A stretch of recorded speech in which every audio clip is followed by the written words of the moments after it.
Hello, English lovers. Welcome back to our YouTube channel. My name is Felicity and I'll be your host for today as always. Okay, so today we are going to handle another important topic in English grammar, sentences. Yes, I would like to share the different types of sentences we have. We basically have two types of sentences divided according to function and according to structure. So we have four types of sentences according to function, and we equally have other sentences according to structure.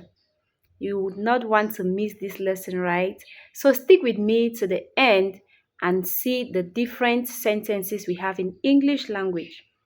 By the way, what is a sentence?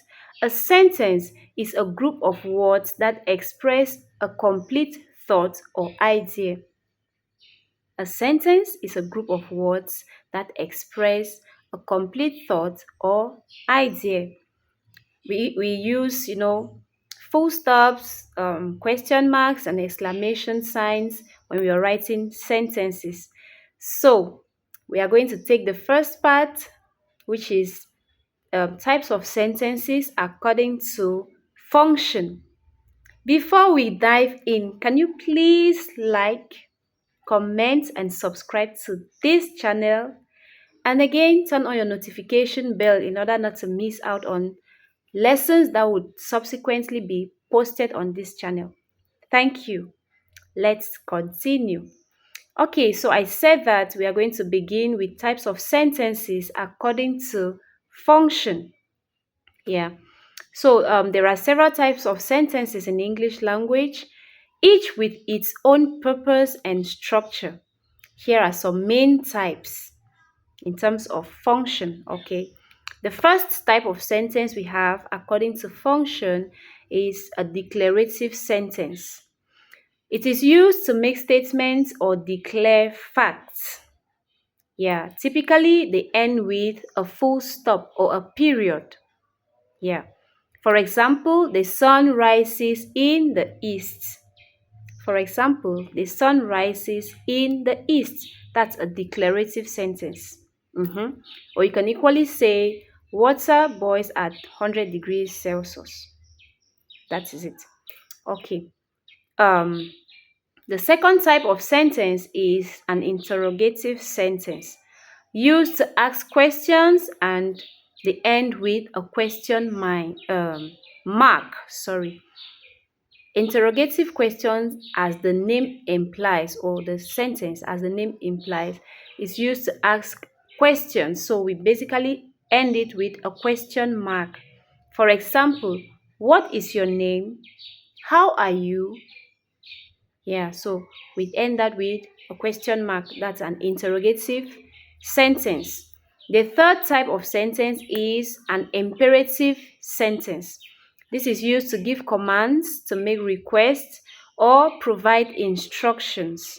Yeah, they can end with a period or an exclamation mark depending on what you're saying.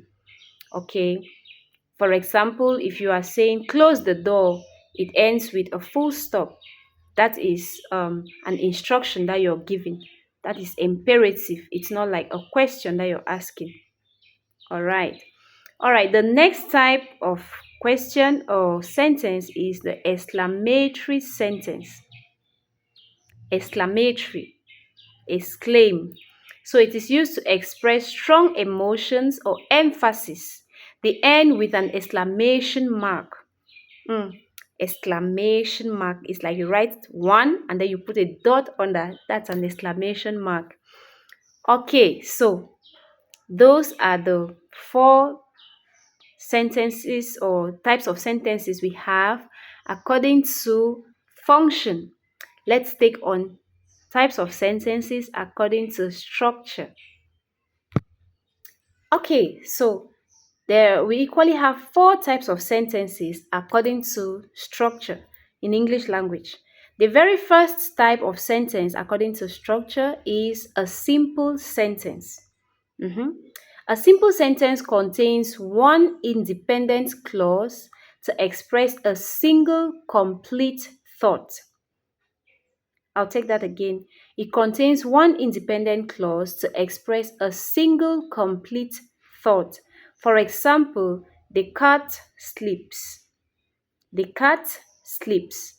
Another example, I broke my arm.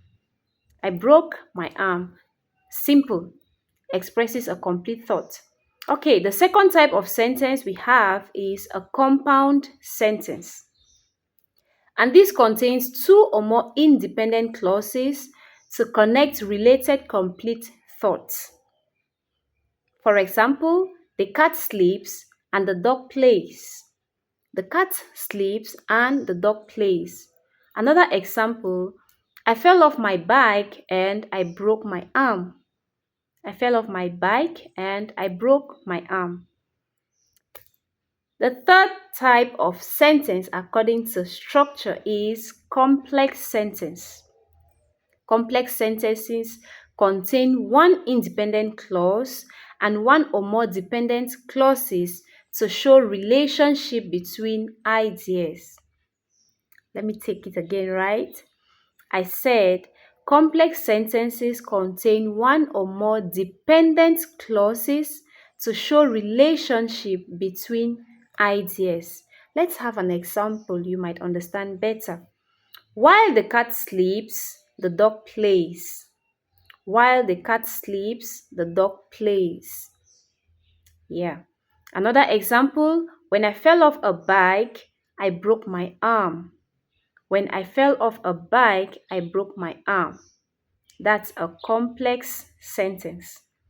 The last type of sentence according to structure is a compound complex sentence. Compound complex. Oops.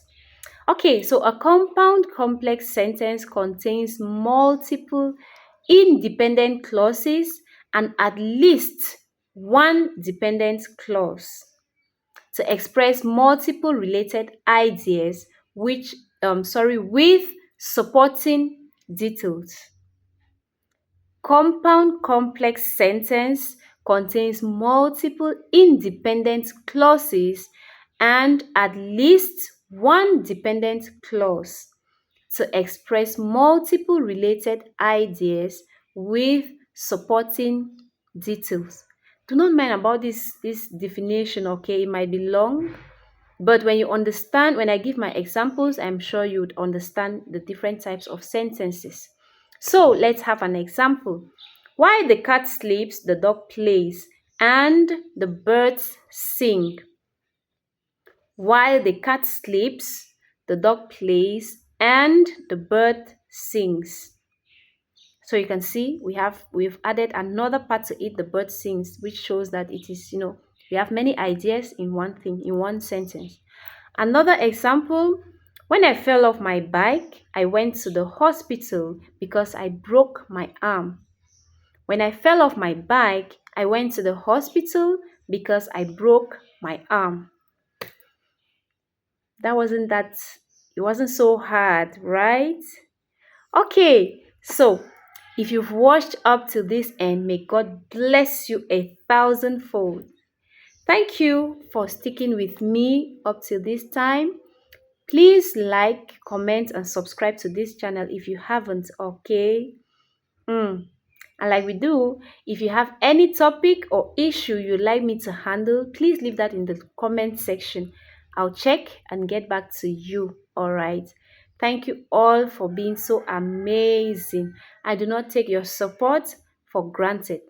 Thank you so much. So, I'll see you in the next video, okay? Ciao.